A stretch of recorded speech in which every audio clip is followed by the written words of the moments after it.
Muy buenas noches, bienvenidos todos al nuevo programa de la revista de la Universidad de México. Espero que les guste, que tengamos larga vida y que nos veamos todos los viernes a las 8:30.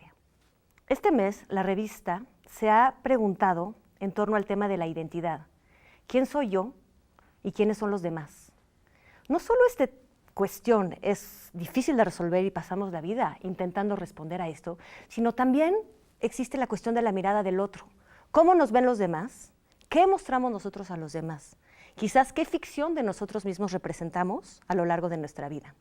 Tenemos hoy la fortuna de contar con dos invitadas que nos van a dar algunas pistas, cada una desde sus ámbitos de especialidad, para pensar un poco mejor estos temas. Muy bienvenidas las dos, muchísimas gracias de estar aquí con nosotros. Gracias por la invitación.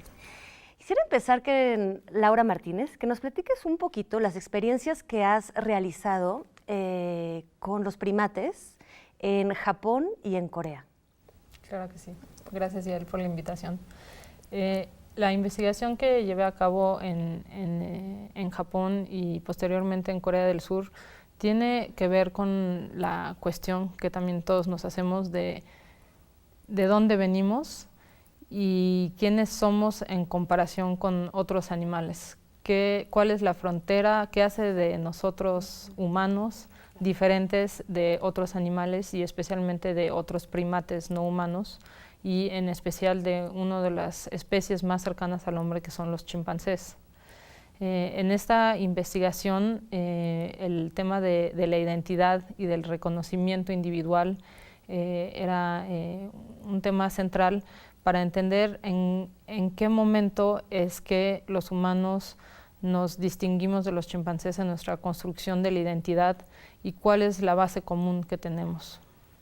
Por supuesto, me imagino que en un inicio, digamos, el nacimiento, podemos parecernos muchísimo más y luego culturalmente nos vamos separando en la construcción de la identidad. Algo así, decir? En general nos parecemos mucho siendo pequeños. Digo, mi hija empecé a verla diferente a un chimpancé como a los 2 años de edad. Antes todos sus comportamientos eran muy similares a los de un chimpancé.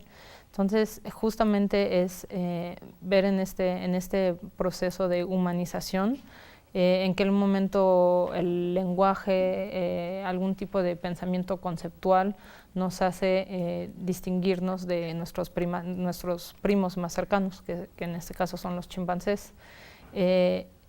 Definitivamente, desde que nacemos, vernos es un tema central, extremadamente atractivo.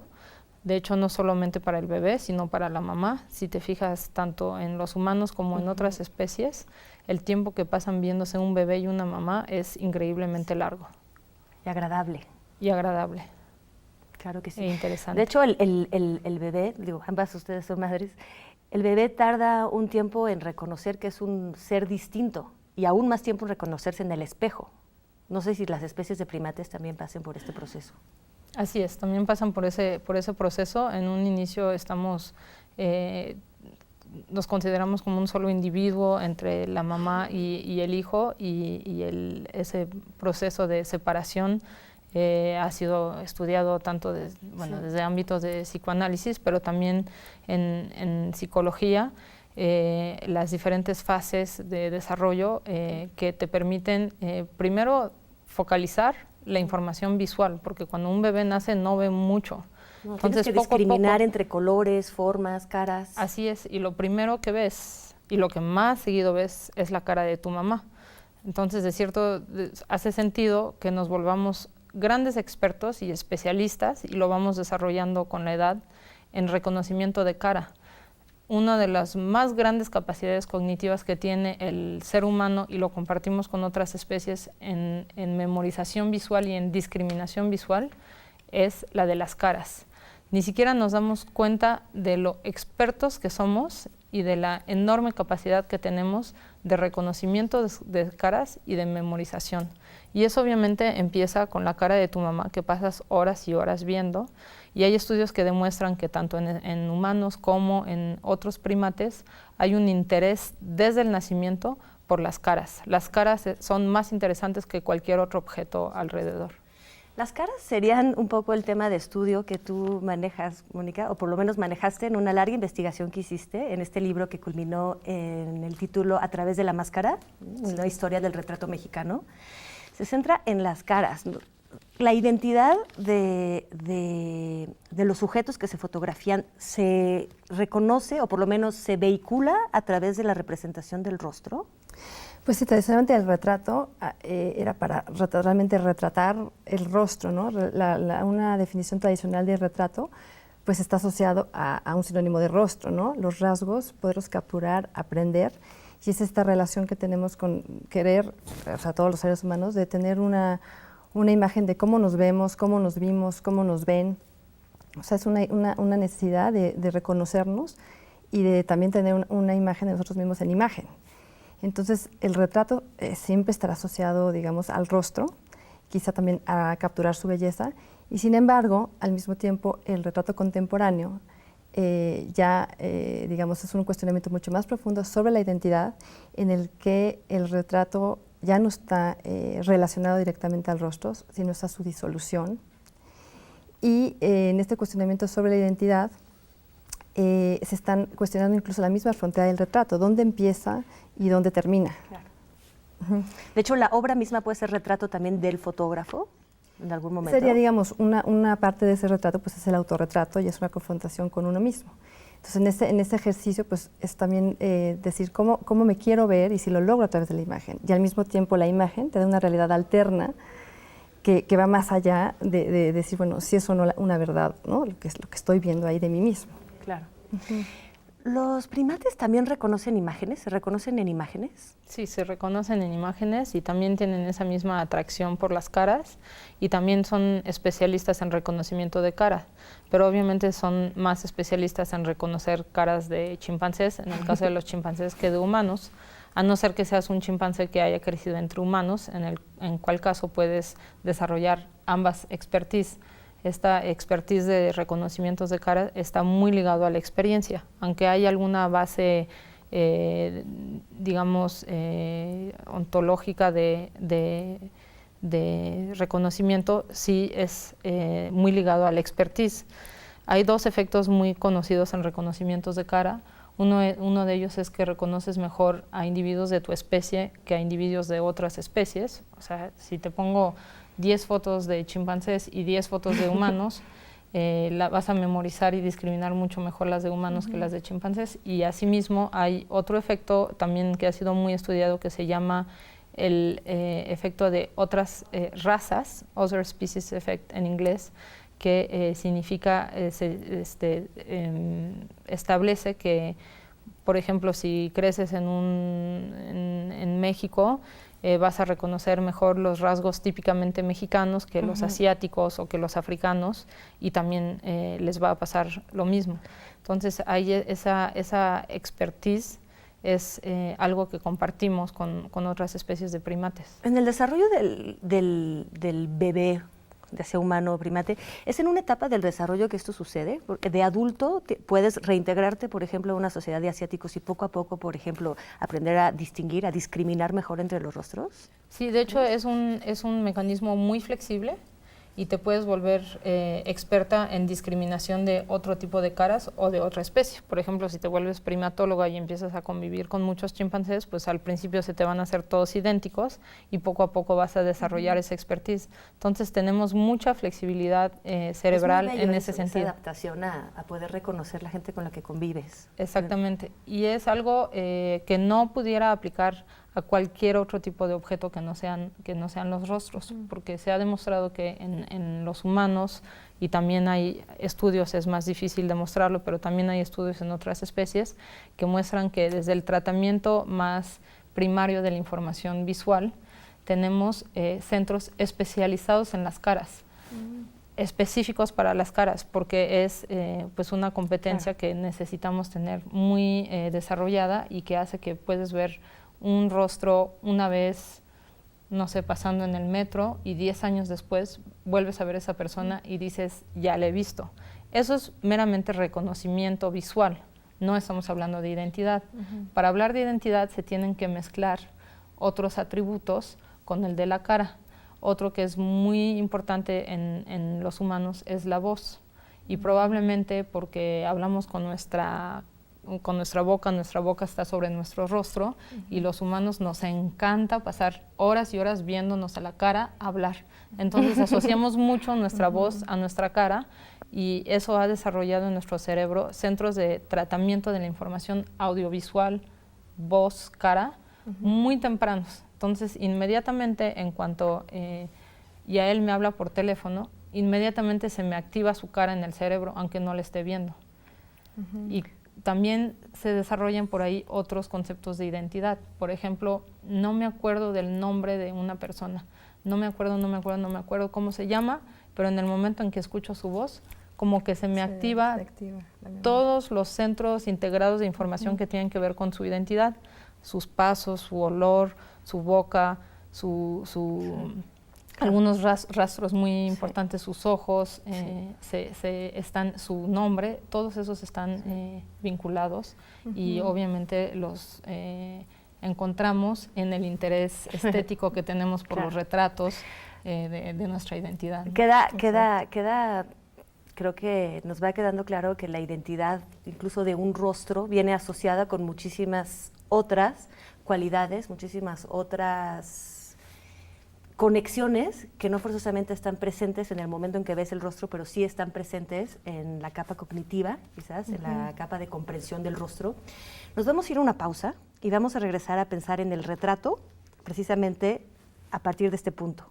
¿Qué retrato es logrado? Porque refiere a todas estas otras cosas que definen una persona mucho mejor que su solo rostro. Continuamos.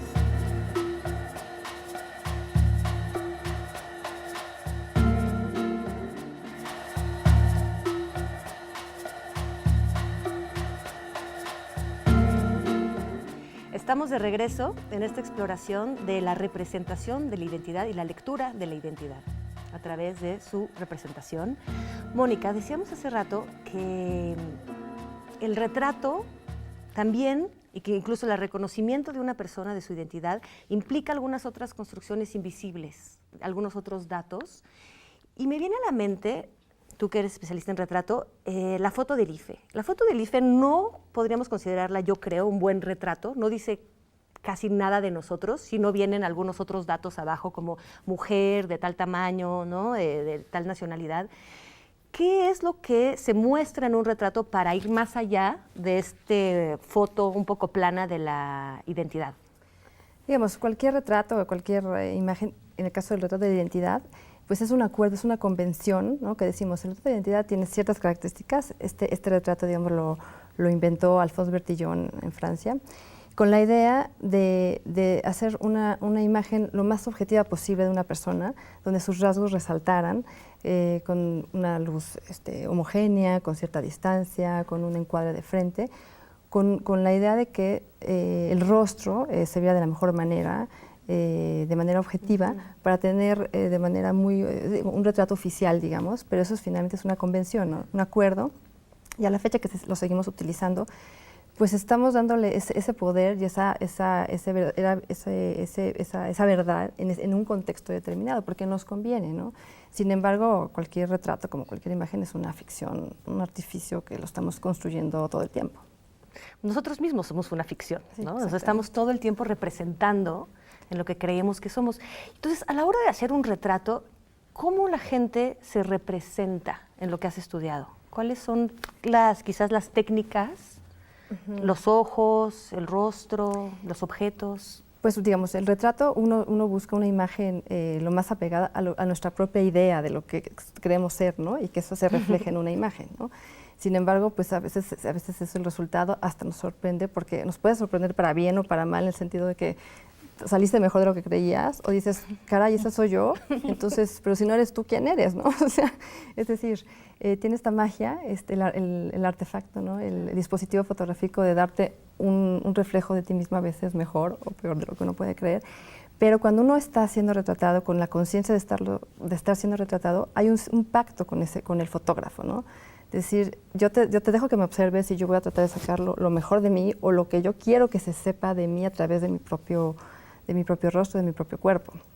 Entonces, ahí en contraste, por ejemplo, a los retratos de delincuentes, por ejemplo, ahí pues no puede haber un pacto, es decir, es una cosa obligada y seguramente ese delincuente pues, está tratando de enmascararse detrás de esa imagen de lo que se podría estar descubriendo de él, ¿no? Entonces ahí pasan una cuestión de creencias y de lo que tú le asignes a esa imagen, a eso que está sucediendo a través de ese dispositivo. Claro. Y ahora que dices que a veces no está el rostro dentro del retrato, ¿qué es lo que habla? Como Laura dice, a veces hoy, ¿no? Los primates, creo que muchos animales lo hacen, reconocen voces y pueden saber de quién se trata sin ver. En un retrato que se trata de ver, ¿qué es lo que vemos que nos remite a una persona o a una identidad? Pues si hay un rostro, yo creo que nos vamos directamente a la mirada, ¿no? O sea, la mirada, digamos, de alguna manera siempre está asociada a la ventana del alma, ¿no? Se le ha dado este poder de que podemos conocer el ser interior a través de la mirada. Sin embargo, bueno, eso es una creencia que ya está superada, pero en el sentido de, en el retrato fotográfico contemporáneo, incluso la ausencia de la persona misma, ya estamos hablando que uno le asigna si ese es un retrato, porque puede ser a partir de un espacio, del retrato de un retrato, de incluso un retrato intervenido o mutilado de alguna manera por el artista, o un retrato como que va, digamos, cuestionando mucho más la cuestión de la identidad que de una persona. Por ejemplo, estoy pensando ahorita en un retrato pues muy emblemático de Pedro Meyer, donde se trata en el momento es un retrato que sale él de chiquito, con su papá a una edad joven, él en la edad que está, y de su hijo de cuando estaba chiquito su papá. Entonces es una cuestión familiar y que habla más de la identidad, de las generaciones. Entonces ahí, digamos, el retrato tiene, es una reflexión mucho más profunda de los rasgos nada más, sino de la identidad. Ahí es donde quizás, Laura, pasamos a la parte humana, donde se juntan significados quizás más complejos. Me imagino que en lo que estudiaste sí existe esto de la mirada también. ¿Nos hablas de la mirada, de la boca quizás? Sí, es muy interesante lo que está diciendo Mónica, porque justamente en los estudios que se han hecho comparando a los humanos y a otros primates, es que vemos con dispositivos, bueno, para empezar, las fotografías también son artefactos en el mundo de la investigación. Una representación 2D no corresponde al ver la persona, entonces hay que aprender, hay un aprendizaje para discriminar un retrato en 2D y en percibirlo como un equivalente al individuo, porque al final es solo un artefacto 2D de esta persona. Una vez que tienes este aprendizaje y esta equivalencia entre esta persona y este papel que veo con colores y contrastes es un retrato, una vez que tienes esa percepción, es que puedes empezar a ver el significado. Y a través de estos artefactos se pueden estudiar qué es lo que les interesa, por ejemplo, a un chimpancé en una cara, qué es lo que le interesa a un humano. A los humanos, cuando se les hace un estudio que permite determinar dónde está la mirada, qué es lo que están viendo tus ojos en un retrato, los humanos van a ir directo a los ojos, y se van a quedar de un ojo al otro ojo, de un ojo al otro ojo, y se les van a quedar viendo y de vez en cuando un poquito a la frente, a la nariz, un poquito a la boca, pero inmediatamente regreso a los ojos. Los ojos son centrales. En el caso de los chimpancés, también van a empezar por los ojos, pero inmediatamente después de los ojos se van a ir a la boca y van a pasar mucho más tiempo analizando la boca, y se van a ir a los ojos y rápidamente vuelven a la boca, porque para los chimpancés hay mucha más información emocional, y ese creo que es la clave, es lograr leer las emociones en un contexto de interacción social, cuál es la emoción que tiene la persona enfrente de mí y que yo le estoy provocando, y en ese sentido es que los chimpancés se orientan mucho más a todo lo que está pasando alrededor de la boca y los humanos en los ojos. Y una de las cosas que hacen nuestros ojos de humanos tan expresivos es la parte blanca, la esclera, que contrasta con el color de nuestros ojos, el iris, y que a través de los cuales transmitimos muchísima emoción e información, mucho más que la que pensamos transmitir. Sin embargo, sí somos especialistas, como decías en un inicio, en razas y en culturas. Es decir, sí transmitimos según ciertos códigos, me imagino, y reconocemos mucho mejor lo que nos está transmitiendo a través de los ojos una persona de nuestro entorno, por lo menos de nuestro entorno cultural. Sí, ¿no? absolutamente, con nuestros ojos y con nuestra boca. Por ejemplo, sonreír con todos los dientes afuera. En algunas culturas he visto como un signo de alegría, pero para otras culturas y también para los chimpancés va a ser algo un poco más incómodo y puede ser percibido hasta algo un poco agresivo. Entonces, sí hay muchísima información emocional y cultural en el rostro. Y no hay, pensando en esto de las grandes sonrisas y de mostrar dientes, Mónica, en esta evolución del retrato, con la aparición de las selfies, con la aparición de la fotografía tan a la mano, tan masiva, tan de varias veces al día, ¿hay una exacerbación de la sonrisa al punto de que ya no significa o que es un rasgo fijo? ¿Pensarías algo así? Pues yo creo que en el desarrollo del retrato, yo creo que sí, cada vez ha habido más sonrisa, ¿no? A lo largo del tiempo, cada vez más.